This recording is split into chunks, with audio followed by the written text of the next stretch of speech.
Bonjour les amis, j'espère que vous allez bien. Nous sommes le samedi 6 juillet 2024 et je vais vous présenter l'actu crypto de cette fin de semaine. On parlera de l'actu générale, du XRP, de HBAR. On fera une petite éducation sur l'Interledger Protocol et on parlera aussi un peu de la Fed. Et pour terminer, de la minute complotiste. On va commencer avec l'actu générale. On a ici jusqu'à 99% de MTGOX, c'est-à-dire 8 milliards de dollars en Bitcoin qui pourraient être vendus. Alors, effectivement, ça peut être le cas. Maintenant, je me méfie toujours quand vous avez des grands médias crypto qui vous mettent ça, c'est un peu aussi pour faire peur et essayer de faire sortir les investisseurs particuliers, tout simplement, et les traders aussi en retail, tout simplement. Voilà, donc il faut aussi se méfier. Bien sûr, ça a chuté. Il y a eu des ventes, par exemple, en Allemagne.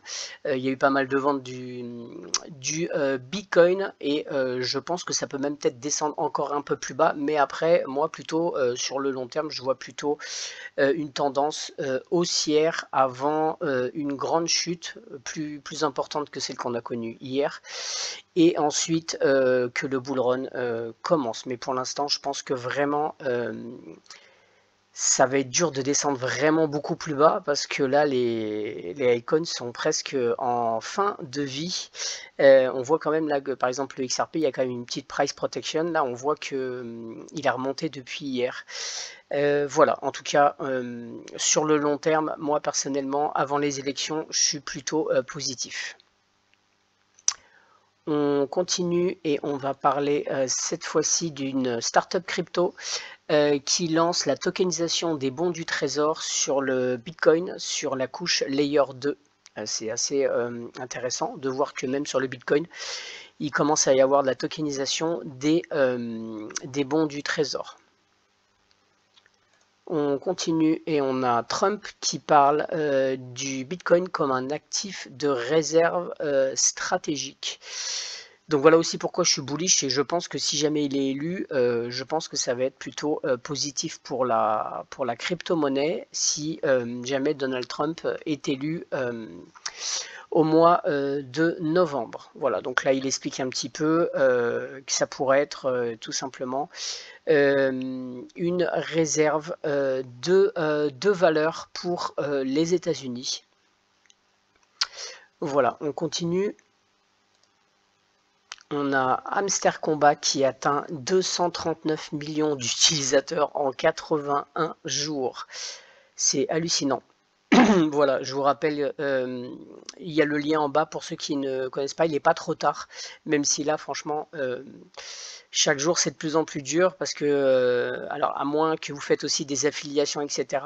Même moi, il y a des cartes que j'ai pas mal ratées aussi parce que je n'ai pas regardé à fond tous les jours, mais j'essaie quand même de tous les jours faire les combos, etc. C'est du travail quand même, ça prend un petit peu de temps chaque jour, mais en tout cas j'espère que ça en vaudra le coup parce qu'ils gagnent quand même vachement d'argent actuellement avec le nombre d'utilisateurs rien qu'en regardant leurs vidéos, vous voyez ils gagnent énormément d'argent. Voilà. En tout cas ils font vraiment le buzz et c'est vraiment pas con, j'aurais jamais pensé à ça en fait tout simplement de créer un truc où dans les tâches vous êtes obligé eh bien tout simplement de vous abonner, de faire énormément d'affiliations et de regarder les vidéos pour avoir les quêtes, etc. C'est vraiment le bon plan et d'ailleurs maintenant on voit que tous les tap to earn c'est un peu comme ça. On continue, là je vais vous parler d'une crypto qui s'appelle Cibro et qui est en pré-vente actuellement. Il y a déjà 1 million de dollars qui ont été achetés. On va regarder, c'est une crypto qui est sur... alors, Cibro a récemment franchi une étape cruciale dépassant 1 million de dollars dans sa phase de pré-vente, signalant son potentiel en tant qu'investissement à haut rendement. Alors, c'est ça que je pense qui intéresse les gens, c'est qu'il y a vraiment un haut rendement sur cette crypto. Et bien sûr, comme vous êtes en pré-vente, il y a des chances aussi de faire un gros multiplicateur. Actuellement, cette crypto-monnaie, elle est à 0,025, mais plus les phases de pré-vente vont se rapprocher de la date initiale, et bien plus le prix du token va augmenter. Voilà. On va juste aller regarder par curiosité.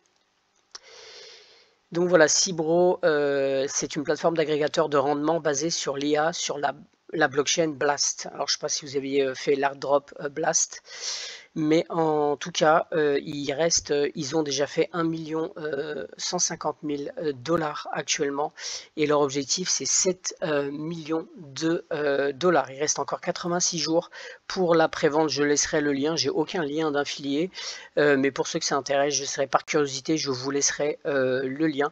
Il y a des gros rendements par contre, tout simplement, c'est-à-dire que vous allez avoir ensuite des rendements qui vont être programmés, et vous gagnerez un rendement variable en Ethereum payé chaque semaine. Vous voyez, c'est marqué ici. Et voilà. On continue. Et on a la Banque Centrale Suisse qui veut étendre le projet de la CBDC. Alors ils sont déjà en projet pilote et ils veulent en fait avoir plus de partenariats avec des banques, etc. pour eh bien, continuer à faire leur projet pilote. Voilà. Donc ça continue à avancer. Et là, on a le Vietnam qui introduit la reconnaissance faciale obligatoire pour les paiements numériques supérieurs à 390 dollars. Il faut savoir qu'à 390 dollars, pour eux, c'est une somme plus importante que nous en Europe. Mais en tout cas, voilà, il faut une reconnaissance faciale maintenant. Et justement, je vais juste vous montrer une petite vidéo. Alors ça, c'est en Thaïlande. J'avais posté d'ailleurs où en fait vous avez un projet pilote et franchement c'est un peu flippant. On va regarder ça. Donc en fait ça a été lancé en septembre 2023 et c'est pour les gens qui ont plus de 16 ans et il donne un... Alors c'est quand même hallucinant, c'est un airdrop qui vous donne en CBDC. Donc en fait il vous donne de l'argent gratuitement et ça correspond à 280 dollars. Il faut savoir que là-bas c'est quand même assez important pour eux, 280 dollars, et que le durée du projet est de 6 mois. Et là, regardez en bas, ça c'est flippant, c'est peut être utilisé qu'à 4 km de votre domicile. Voilà, on va juste écouter. In 2023, Thailand launched a pilot where people received free money, basically were bribed with $280, which is about 10,000 baht, a lot of money for the average Thai. Voilà, donc elle dit que c'est beaucoup d'argent pour un Thaï. Donc en fait, effectivement, c'est pour ça. Ils ont fait la même chose avec le Nigeria. Au début, le Nigeria avait refusé les CBDC et ils ont donné de l'argent gratuitement. Et là, bien sûr, tout le monde a accepté. With an expiry date of 6 months on the money and a geofence of 4 kilometers radius where they can spend the money. Donc en fait, en résumé, ils ont 6 mois pour dépenser l'argent et uniquement, ils peuvent le dépenser dans un périmètre de 4 km. Based on this recent success, and yes, they call it a success, Thailand will launch at the end of 2024 a digital token payout to 50 million lower income earners. Donc ça c'est le projet pilote, mais après en fait ils vont lancer à la fin de 2024, ils vont donc lancer carrément eh bien, les CBDC, et il faut savoir que c'est pour 50 millions de personnes qui ont un faible revenu en Thaïlande, c'est énorme. 50 million people will participate, aimed at encouraging them to spend in their local communities. It's a 500 billion baht, which is 13.7 billion US dollar plan. Donc elle dit que c'est 500 milliards de bahts qui vont donc être dépensés. Of creating money out of nothing. Et là, elle dit, il faut savoir qu'elle n'est pas pour ça, elle dit que c'est 500 milliards de bahts qui sont créés en fait comme de l'impression monétaire, c'est-à-dire de la planche à billets qui sont créés à partir de rien. The sad and funny thing is, that they wanted to take the 500 billion baht as debt, and they got criticized. So what did they do? They announced it will be taken from the fiscal policy instead, meaning fresh printing of money, meaning more inflation, meaning the... Et donc elle a raison, elle dit que en fait c'est tout simplement, ça va permettre en fait, ça ramène plus d'inflation, donc dans le résumé ça vole aussi les gens, puisque avec l'inflation les gens vont avoir plus de difficultés et en fait voilà, ça correspondrait un petit peu au système qu'on a actuellement dans le système monétaire fiat. Voilà, on va continuer. Et juste pour information, je vous laisserai le lien. Je vous invite à regarder un petit peu les projets sur Hyperledger. Vous avez beaucoup de projets, Aries, Besu, Cacti, Fabric, je pense que vous connaissez. Et de regarder aussi les projets en incubation actuellement. Voilà, donc c'est assez intéressant de regarder. Bien sûr, on ne va pas les décortiquer, sinon il faudrait une vidéo de 2 heures.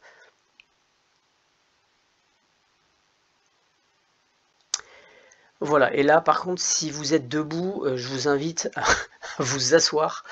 C'est un article qui est paru le 2 juillet et c'est hallucinant. On va tout simplement regarder et lire attentivement cet article parce que c'est quand même vachement important. Donc déjà, la Fed a payé aux banques 400 milliards en 2 ans. Ils ont donné en fait 400 milliards aux banques. Donc, on va se poser la question, qui gère la Fed? Est-ce que c'est les grandes banques ou c'est la Fed qui gère? Il faut déjà se poser la question. Et là, on va écouter. Au cours des 2 dernières années, les États-Unis et la Banque centrale a versé plus de 400 milliards aux banques et aux fonds du marché monétaire dans les paiements d'intérêts et autres transactions destinées à freiner les prêts pour lutter contre l'inflation. Donc déjà, je vois un paradoxe, c'est-à-dire qu'ils impriment de l'argent, parce que là, ils ont imprimé de l'argent pour lutter contre l'inflation. Donc si vous imprimez de l'argent, est-ce que vous pensez que vous luttez contre l'inflation? Sur la base de données publiée par la Fed au 1er juillet.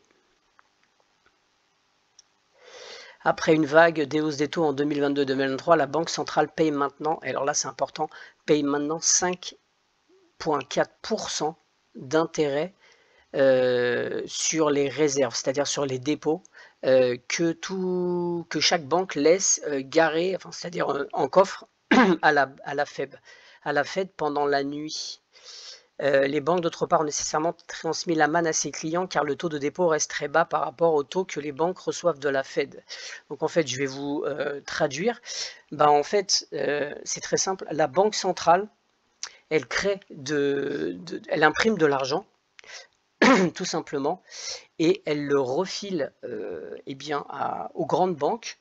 Et ensuite, ces banques, elles sont obligées en fait de laisser une petite partie, et là actuellement c'est 5-4%. Enfin, ils doivent laisser une partie de cet argent dans des dépôts à la Fed, justement. Ils doivent garder des fonds propres auprès de la Banque centrale et qui sont rémunérés actuellement à 5,4% par an. Donc c'est hallucinant, c'est-à-dire que en fait la Fed elle donne de l'argent aux grandes banques qu'elle a imprimé, donc de l'argent qui n'existe pas, de l'argent fausse. Et ces gens vont, sur 100%, ils doivent laisser une partie en dépôt à la Fed et ils sont rémunérés 5,4% par an pour... on leur a donné de l'argent et eux, ils ont 5,4% en plus d'intérêt qu'on leur verse chaque année. C'est hallucinant. Et avec cet argent qui a été imprimé en plus, le reste de ce qu'ils ont, ils peuvent s'amuser par exemple en bourse ou voilà, enfin acheter bien sûr des bons du trésor, mais surtout aussi jouer beaucoup en bourse. C'est pour ça que vous voyez que la bourse elle est complètement surévaluée et c'est hallucinant. Donc on part de faux argent qui est imprimé en fait et on arrive à ce que en fait ils s'enrichissent avec que du fake en fait. C'est le meilleur Ponzi que j'ai jamais vu de ma vie. On aurait dû faire tous banquiers parce que c'est, enfin bon, après faut pouvoir se regarder dans une glace, mais c'est hallucinant. Et en fait, comme il y a l'argent qui est imprimé, et bah s'il y a l'inflation, et qui paye l'inflation, bah, c'est les Américains en fait qui payent cette inflation et cet argent qui est imprimé. Et il faut savoir que quand les Américains mettent de l'argent dans les banques, ils sont pas rémunérés 5,4% par an, eux. Quand ils mettent l'argent, je pense qu'ils ont peut-être 1% ou quelque chose comme ça. Donc c'est vraiment la carotte, c'est hallucinant. C'est vraiment... c'est à vomir, quoi. Mais bon, bref. On continue et maintenant on va parler un petit peu de Ripple. On va juste regarder tout simplement. Ça a remonté un peu. On est actuellement dans les poules à 8, je vous dis pas de bêtises, 8 630 342 actuellement en pool. Justement, au niveau du pool, on va aller regarder.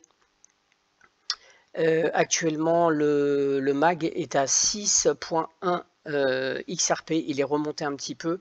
Je gagne chaque jour 1,17 XRP en ayant posé à peu près 600 $, en ayant posé 600 XRP et à peu près, c'est-à-dire 300 € à peu près, et la même chose en MAG, donc j'ai déposé 600 et ça me rapporte 1 XRP par jour. Il faut savoir qu'un XRP par jour, c'est quand même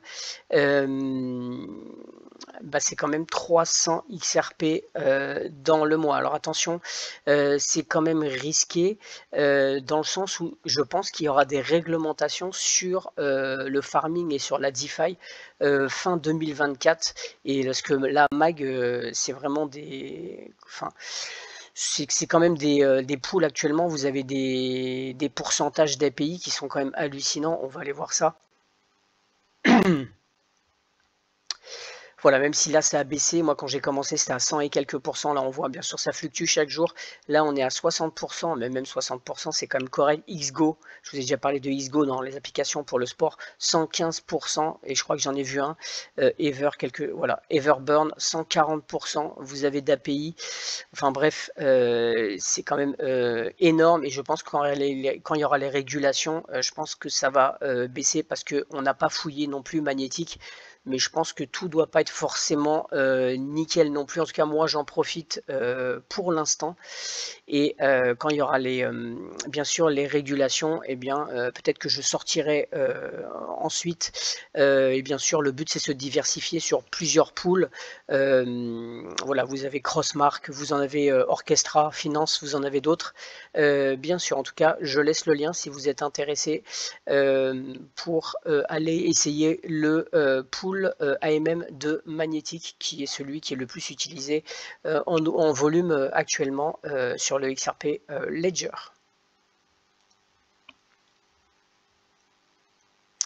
Alors là, on voit que XRP voit une accumulation importante de baleines et un regain d'intérêt du marché. Donc depuis hier, il y a un signal d'achat.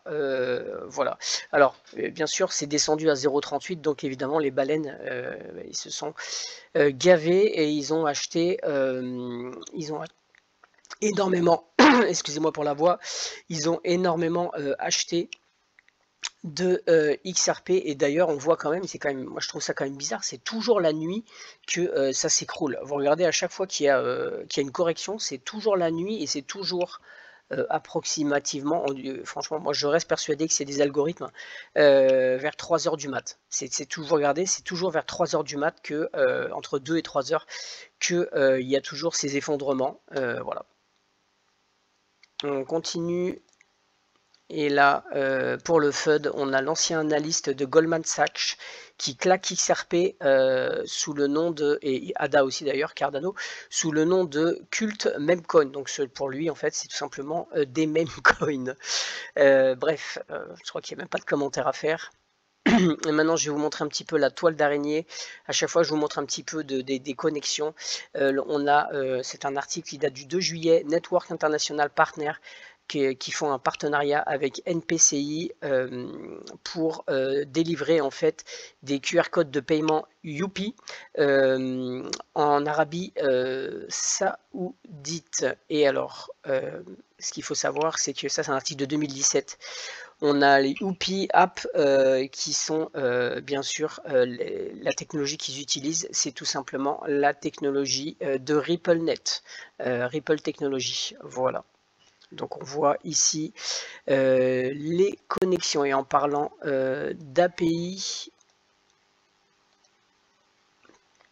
on a Ripple qui a récemment introduit une nouvelle fonctionnalité pour son API de paiement appelée Try It, essayez-le. Cet ajout vise à aider les développeurs en offrant une expérience interactive avec l'API Ripple Payment et d'autres API. Il permet aux utilisateurs d'envoyer des demandes d'API simulées, de recevoir des réponses sans avoir besoin d'informations d'identification ou de jetons d'autorisation. Donc en fait, ça permet un délai plus court et pas de friction. Voilà. On continue, juste par curiosité, j'avais parlé des NFT qui ont été mintés sur le XRP Ledger. On voit avec la Bintomp, on voit ces NFT qui sont pas très jolis, je trouve. Voilà, donc ça, ceux qui vont aller à l'exposition 2025 auront droit à ces NFT. Et on va continuer. Et cette fois-ci, ça va pour les personnes qui veulent zapper. Vous pouvez aller un petit peu plus loin dans la vidéo. Ça va prendre 5-6 minutes, mais c'est important en fait de comprendre ça. Donc pour ceux qui sont patients, qui veulent comprendre, bah, tant mieux. Je vais vous expliquer un petit peu. Beaucoup, je pense, le connaissent très bien et savent très bien ce que c'est, mais peut-être qu'il y a des nouveaux qui ne connaissent pas. On va juste regarder ce que c'est que l'ILP, c'est-à-dire l'Interledger Protocol, parce que sinon, si vous avez investi dans XRP, mais vous ne comprenez pas ça, ça va être dur de comprendre un petit peu et d'avoir confiance en la société Ripple si vous ne comprenez pas ce qui est relié avec l'Interledger Protocol. On va juste regarder, c'est expliqué assez succinctement et c'est très facile à comprendre ce qu'est l'Interledger Protocol. World, technology moves at light speed. But why has our financial infrastructure failed to keep up with the pace of change? The Interledger Protocol was created to make sending money across the internet easy. We envisioned a payments network that acts as a bridge between anyone in the entire world. Today, when we send an email, we take it for granted that once we hit send, the email will appear in the recipient's inbox almost instantly. It doesn't matter if you're sending from one email provider to another. It works seamlessly in a matter of seconds, not days. En fait, ils veulent faire exactement, c'est une technologie qui permet de faire exactement la même chose que par exemple pour les emails où vous savez, au début d'Internet, il y avait les emails et ça s'est vachement amélioré. Ensuite, c'était très rapide, etc. Et bien là, ça va être la même chose, sauf que là, ça sera pour tout simplement des paiements. C'est ce qu'on appelle l'Internet de la valeur, où il pourrait y avoir des transactions financières par tout simplement sur l'Internet. The Interledger Protocol is designed so you can send money as easily as you can send an email. It's a network that reflects our interconnected world, accessible to all, regardless of identity, geography, or income. One that's more inclusive, without minimum transaction amounts or costly transfer fees. The closed networks of the past keep people disconnected. Our mission is to bring our financial infrastructure into the 21st century and give everyone equal access to a global financial network. Email your digital bank or digital wallet provider and ask them to Alors, vous voyez qu'ils disent que c'est pour maintenant essayer d'aller sur un impact géographique pour aussi les personnes qui n'ont pas qui sont dans des endroits où il n'y a pas internet, etc. Et donc ça va permettre aussi de démocratiser pour le monde entier. Et là, il y a effectivement du boulot, que ce soit en Afrique, en Amérique du Sud, ou même au Moyen-Orient. Il y a du boulot, mais surtout, excusez-moi, comme il y a du boulot, il y a aussi beaucoup d'opportunités et beaucoup de potentiel au niveau de ce marché. Consider joining us to help make the world a more interconnected place. Visit interledger.org/. Voilà, et donc vous avez vu, c'est pas trop long, et là je vais, celle-là est un tout petit peu plus longue, pas beaucoup plus, mais c'est très important pour que je vous explique après pourquoi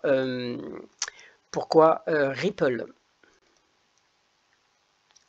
Donc là, je vous laisserai le lien. Le mieux, c'est vraiment lire, mais ça dure 17 minutes. Je ne vais pas vous mettre. Je vous ai mis juste un petit passage qui est vraiment important pour comprendre pour le XRP. On va tout de suite voir ça. Payments will go directly from a sender to a receiver, but other times they go through these intermediary connectors. Okay. Alors on voit qu'il y a plusieurs couches, il y a les infrastructures, il y a plusieurs couches.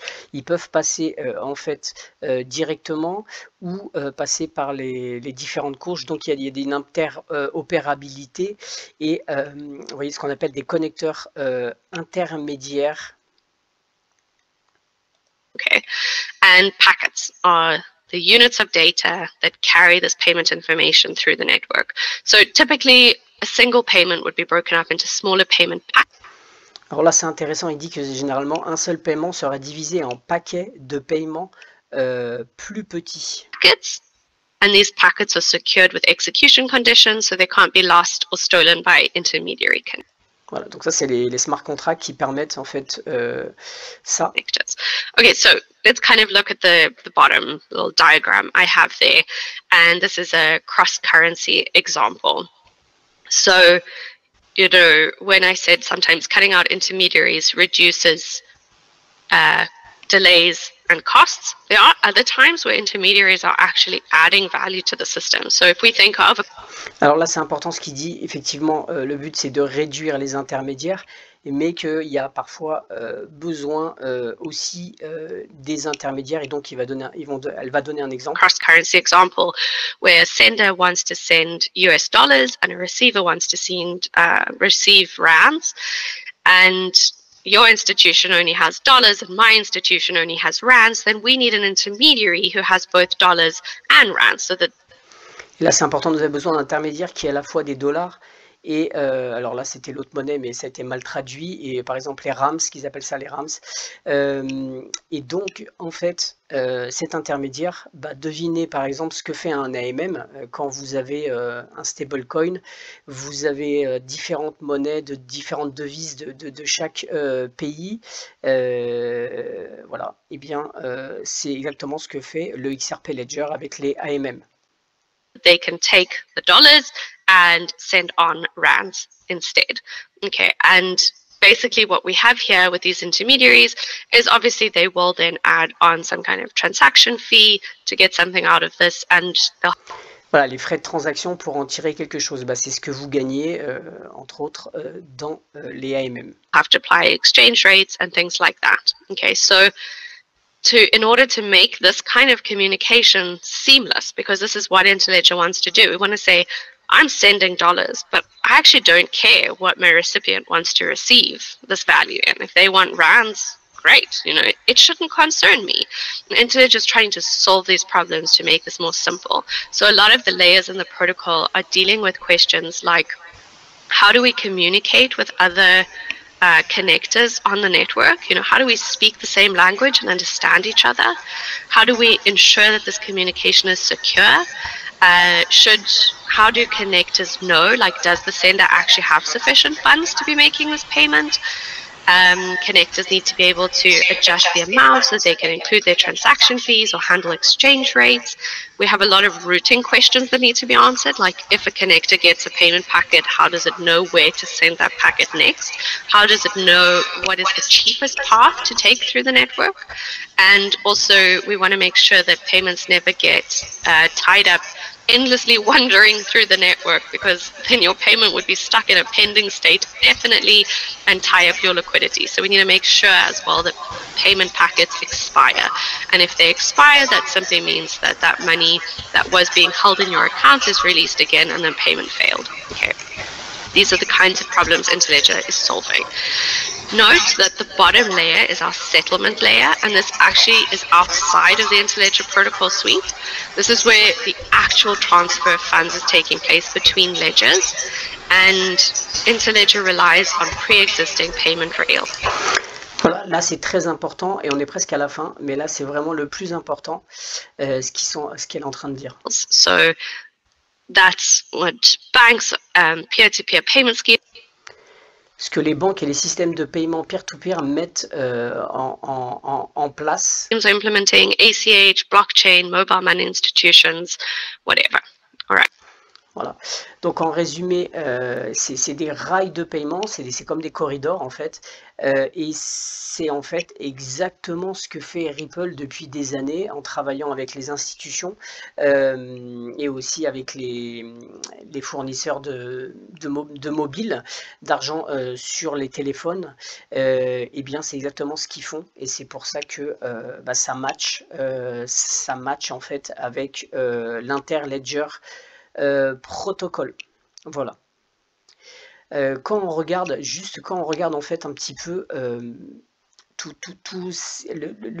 bien sûr qu'il y a la technologie, mais moi quand même ce que je vois, c'est qu'en fait, enfin on le verra après, c'est que c'est énormément maintenant, c'est le téléphone en fait, c'est le téléphone, c'est-à-dire que le lien en fait entre le réel, le système financier réel et en fait comment l'amener à quelque chose de numérique, en fait si vous regardez l'outil, bien sûr c'est la technologie, c'est-à-dire ce qui va permettre, comme l'Interledger Protocol, et avec des sous-couches comme RippleNet, etc. Mais c'est le téléphone qui permet tout ça en fait. Sans téléphone, c'est mort. Les gens vont pas en Afrique, etc. Ils vont pas.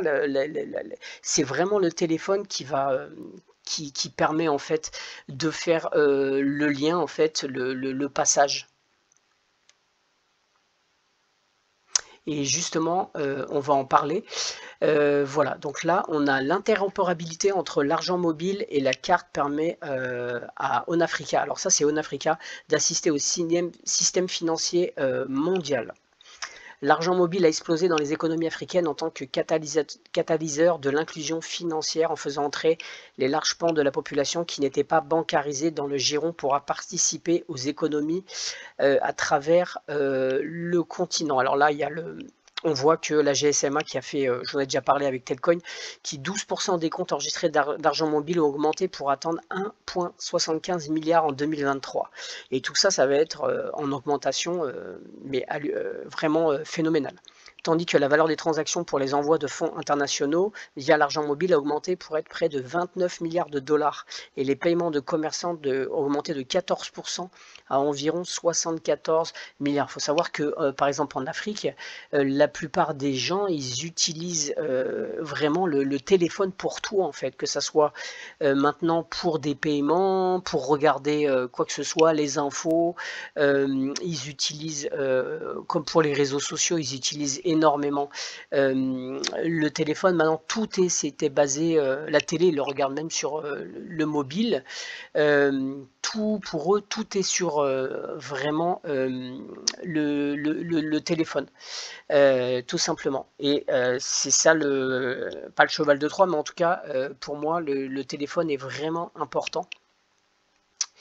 Et bien sûr, je vous parle de ça parce que OnAfrique est partenaire avec Ripple pour ouvrir les corridors de paiement en Afrique. Alors bien sûr, ça date de 2023, de novembre 2023, mais on sait que OnAfrique, anciennement connu sous le nom de MFS Africa, s'est associé à Ripple pour augmenter la rapidité et l'efficacité des paiements entre l'Afrique et plusieurs nouveaux marchés. Donc là, c'est pour vous montrer un petit peu encore la toile d'araignée. Ils sont partout.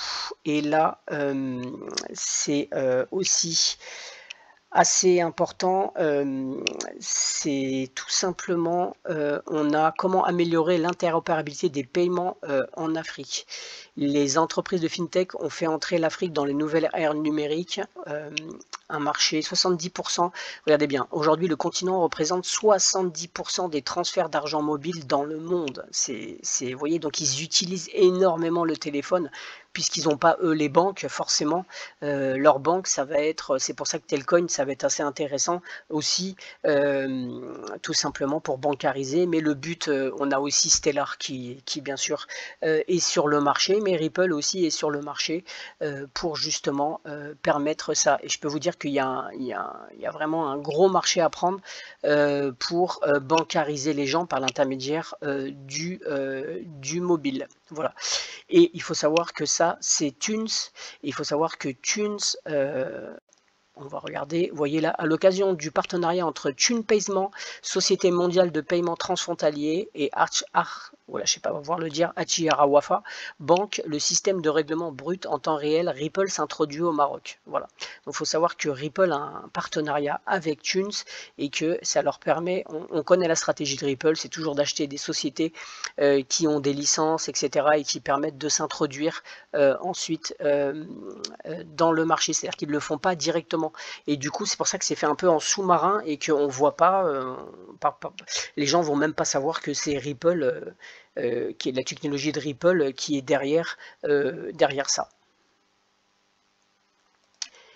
Et on va regarder toujours sur Thune, regardez, 130 pays payant 85 devises. Écoutez, regardez bien, 4 milliards de comptes bancaires, 3 milliards de comptes de portefeuille mobile, imaginez. Là, vous avez, si vous cliquez en bas, vous voyez, on peut taper par exemple Afrique, et on voit tout, pour chaque pays, exactement ce qu'ils ont. Ils ont des compte en banque, wallet, cash pickup, ça c'est des endroits pour retirer du cash. Et on voit tous les pays. C'est énorme. Je vais regarder Sénégal juste pour curiosité. Portefeuille, compte bancaire. Ok. Voilà. Eh bien, j'ai terminé pour Ripple. Et maintenant, on va terminer par donner des nouvelles de HBAR. Et là, il y a toujours des gros développements, il y a des choses qui se mettent en place, c'est énorme. En plus, HBAR actuellement, il est vraiment à un prix, je crois qu'il doit être à 0,07 ou 0,6, quelque chose comme ça. C'est vraiment cadeau.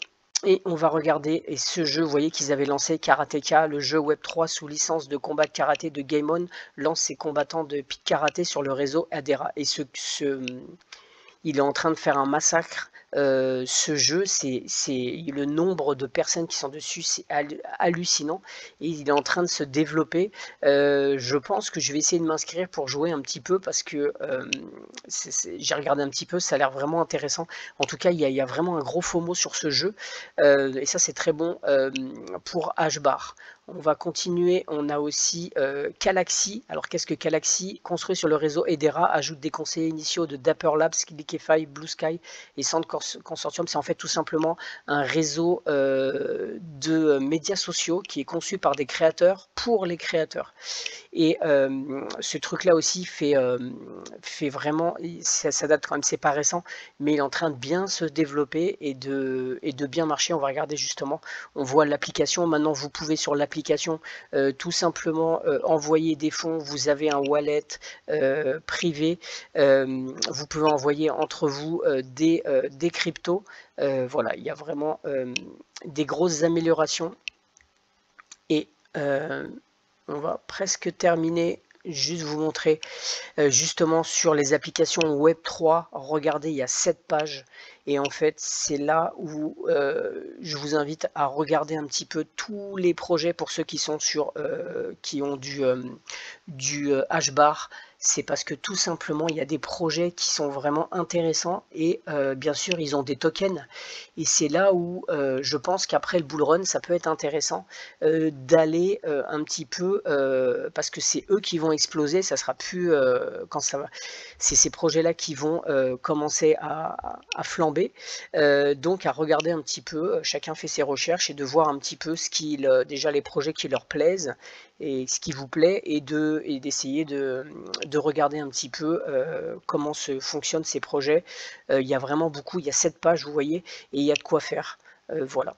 En tout cas, moi je suis bullish sur HBAR même si c'est pas mon plus gros portefeuille. Voilà.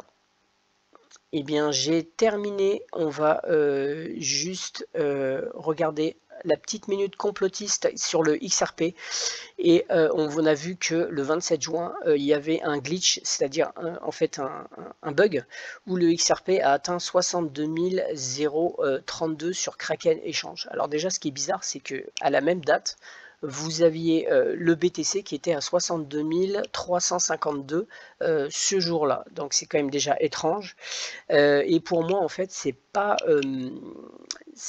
des bugs. En fait, personnellement, je ne pense pas que ce soit des bugs. Pour moi, c'est tout simplement en fait des mises à jour qui sont en train de faire, et dans les mises à jour il y a peut-être des choses qui sont transparentes pendant quelques secondes, mais il faut savoir que personne pendant les glitches, à chaque fois vous regardez, personne pendant les glitches n'arrive à acheter parce que en fait les transactions sont bloquées en fait pendant les glitches. Donc pour moi ils font une mise à jour, et pendant la mise à jour ils bloquent. Vous, même si vous voulez, vous faites un carnet d'ordre et que vous voulez acheter, vous mettez que le truc il monte à 62 sur un échangeur, vous n'arriverez pas à le choper. Il n'y a personne qui a réussi à le choper, tout simplement parce que quand ils font la mise à jour, ils sont pas cons, avant ils bloquent. Ils bloquent tout simplement, que ce soit les carnets de commandes, etc. Et donc, moi, je compare un peu ça à, vous voyez, la bourse. Il y a beaucoup de glitch en bourse, les gens ne savent pas, mais il y a beaucoup de glitch. Et là, la bourse de New York frappée par un bug. Et ça, c'est très souvent. Et ils le mettent à un moment donné, on va essayer de regarder ça. Un problème technique a frappé la NICE, causant l'interruption des transactions pour plusieurs grandes entreprises. La faute à un mécanisme de sécurité conçu pour limiter les fluctuations extrêmes des prix qui a mal fonctionné. Et là, regardez bien ce qu'ils mettent. Malgré l'ampleur de l'incident, les transactions erronées ont été annulées rapidement et les cours des actions concernées ont été rétablis. La NSE a assuré que le problème n'était pas dû à une cyberattaque, mais à une mise à jour défectueuse du logiciel du SIP pour régler la situation. Donc en fait, c'est des mises à jour en fait. Les glitches, c'est tout simplement pour moi, je pense, des mises à jour qui sont faites. Et en fait, c'est quand même étrange que dans ces mises à jour, vous avez justement comme si à un moment donné la vérité sortait et qu'on voit que eh bien, le XRP et le Bitcoin en fait, sont reliés, et on voit bien que le montant est presque le même. Ça ne veut pas dire que la valeur sera forcément du XRP et forcément ce montant-là, mais ça veut dire que pour moi, il y a un système d'algorithme où il est corrélé en fait tout simplement au Bitcoin. C'est juste un système où il est corrélé. Ça ne veut pas dire qu'il vaut forcément ce montant-là, mais il est corrélé. Et peut-être qu'à un moment donné, ils vont le décorréler. Il sera plus couplé au Bitcoin. Je vois ça comme ça. Eh bien écoutez, j'espère que la vidéo n'a pas été trop longue. Je vous souhaite un bon week-end. Si vous avez aimé, n'hésitez pas à liker, à vous abonner, et je vous dis à très bientôt. Ciao.